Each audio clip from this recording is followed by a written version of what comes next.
లో మళ్ళీ ద్వాదశి నాడు ప్రత్యేకంగా గోవత్స ద్వాదశి అంటారు.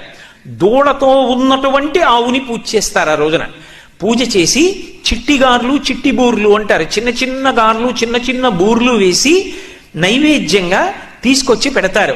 ఆ రోజున ఆవు దూడ కలిపి అవి ముట్టుకుంటే దేవతలందరికీ కార్తీక మాసంలో నైవేద్యం ఇచ్చేసినట్టే.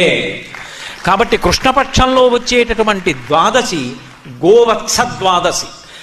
ఆ రోజున గో పృష్ఠభాగాన్ని చక్కగా పసుపు కుంకాలతో పూజ చేయడం, మెడలో ఓ పూలదండ వెయ్యడం, గోవుని అలంకరించడం, గోవుకి ప్రదక్షిణం చెయ్యడం.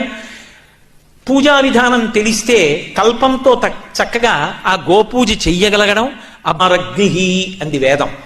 అగ్నిని పూజిస్తే ఏ శ్రేయస్సు వస్తుందో ఆవుని పూజిస్తే అదే వస్తుంది. ఎందుకంటే గోవు అగ్నిహోత్రము అంది. అంటే కాలుతుందా అండి, పొయ్యా అండి అని కాదు దాని అర్థం.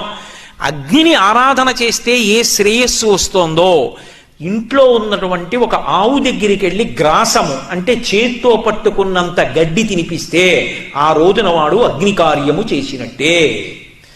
గోవుకి ప్రదక్షిణం చేస్తే 33 కోట్ల మంది దేవతలకి ప్రదక్షిణం చేసినట్టే. గోవు పృష్ఠభాగమునందు పసుపు కుంకం వేస్తే అది లక్ష్మీదేవికే అందుతోంది.